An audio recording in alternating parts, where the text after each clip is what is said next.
the beatings he could take. The smell of vomit he could handle. Even the darkness of the cell did not disturb him unduly. But the rats, at night they came, and he was jerked awake when they began to eat the fungus that had grown between his toes.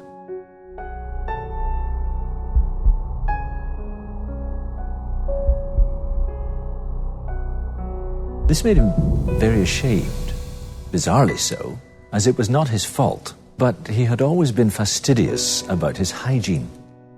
Once he had overheard himself being called the sweetest-smelling pastor in the land.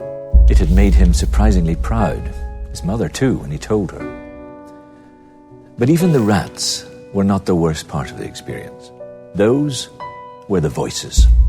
Voices of despair and exclusion. Maybe they came from the pit or from deep within. Voices that threatened to break him in two and shut the door on his life and work. They were so familiar, he gave them names. There was, "It's finished" voice. He could see no good purpose for the gospel that was being served by his isolation in prison. He needed to be witnessing, counseling, serving. Yet here he was, confined. "Let's face it," said the voice. "It's all over. Your ministry is finished." Then there was another voice. He called it, "I'm excluded" voice. "I missed God's way," the voice said. He was in jail for standing up for a point of principle, refusing to allow the government to decide where and how he should worship. Some pastors he knew and respected had cut a deal with the government and were free. Was he really on God's side or just being stubborn?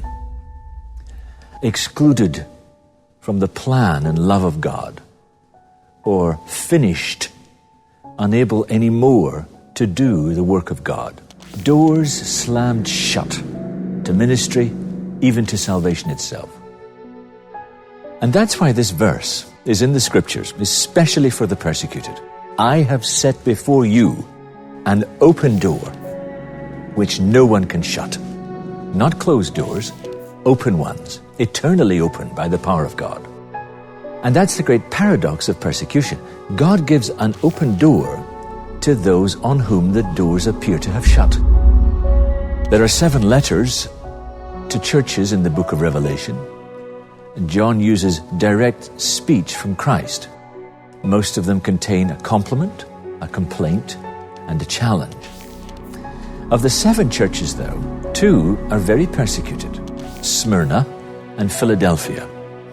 And they are the only ones not to receive a complaint, only a compliment. All New Testament churches had 3 dangers that they needed encouraged and strengthened to face. They were to do with behaviors, beliefs, and beasts. Behaviors, inappropriate moral behaviors within the community, damaging the witness. Of the 7 churches, Sardis and Laodicea get a stern warning here. Then beliefs, holding to wrong beliefs and false ideas that were leading faithful people astray. Ephesus, Pergamum, and Thyatira all get a warning here. The first 2 were internal. The third was external. Beasts. That's persecution. Beasts were attacking the church. It's the last of these that is affecting Philadelphia, where we find our verse about the open door. The believers have been dismissed and denigrated by those in what's called the synagogue of Satan, probably hardline Jewish believers who say to the Christians, many of whom would be former Jews, "You are no longer the true children of Abraham. Your new identity is illegitimate. God is not on your side. The temple of salvation, its doors are closed to you now." Well, there's a lot at stake. Social exclusion, salvific exclusion. And the believers are said to feel very powerless and belittled. So to be told by the prophets speaking the very words of Jesus that the opposite is the case, the doors are not shut, but open, that would have carried a powerful, positive charge. So what's meant by this open door in the midst of their persecution? It could have 2 meanings. One is that God is opening doors to do mission work. You think the gospel is getting balked because of the persecution? No. In actual fact, it's spreading because of it. And this picks up the idea that throughout the New Testament, an open door is often described as a new mission highway. Paul and Barnabas report back to their sending church in Antioch that God had opened the door of faith to the Gentiles when they were traveling around Syria. Persecution is not a barrier to the spread of the church. More often, it is the motor of it. Look at the book of the Acts of the Apostles. It's only when persecution comes that the gospel gets out of Jerusalem and to the ends of the earth. That pastor in his cell was interrogated by a policeman who became very impressed that someone thought God was worth going to jail for. So he found a New Testament, read it, met Christ, and just a few months later founded a house church movement that grew so rapidly that when the pastor was eventually released, he was asked to create discipleship training for the new groups that numbered hundreds of converts, far more than in his own church network. God had opened a door. The authorities had closed the doors on him.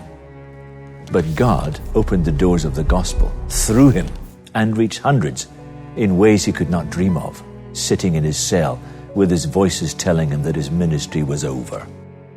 Not over, supercharged. And there's another meaning of an open door too. It might mean God has opened the door to salvation.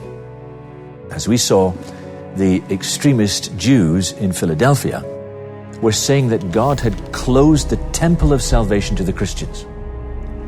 But the letter is full of symbols such as keys, doors, city, temple, and pillar that assure them that they belong to God in a way that their detractors do not. I will make you a pillar in the temple of my God, says Jesus to them. A pillar. In the old temple, Gentiles were excluded. But these new Christians will have a place in God's new temple so permanent, they represent a pillar in it. And your detractors will see the error of their ways and admit this. Few experiences are more traumatic than being told by those religious leaders that guided us all our lives that we are damned because we follow Christ. People whose words we trusted with our lives say that we're no longer following God at all, but angering him. But no, God has opened the door to his temple, and we belong in it. That jailed pastor again had an amazing experience along similar lines. When he was tempted to go back to his old faith as his health began to crack, he received a vision that he was in a mosque with all his relatives and all the imams he once trusted. They all looked up at the minbar, the pillar that constitutes a pulpit, and to his surprise, Christ appeared at the top and gave the sermon. And in the words of the pastor, he said, Christ spoke only to me, not to anyone else. Well, with a vision like that, he could go on. He was a pillar, after all. Just like the Philadelphian believers. And he could hold fast to his beliefs because the door had been opened. Persecution, indeed, often comes because doors have been opened. Nick Ripkin, a teacher who studied this, wrote that the clearest predictor of persecution is response to the gospel. And he even added, quite provocatively, he said, if our goal was to reduce persecution, it's easily done. You simply keep people from coming into relationship with Jesus. So to flip that around, persecution is usually because people are coming to Christ. The gospel is working. Christ is being exalted. And that's why the persecutors of the world get angry. Because a door has been opened they thought they had shut. Witness, says Ripkin, is not about freedom, because we are always free to witness. No one can take that away. Witness is ultimately about obedience. And God opens doors through our witness, even when we're least aware of it. or most discouraged at the apparent lack of it? Do you think the doors have been closed by whatever you're facing? Illness, loss of livelihood, lack of freedom?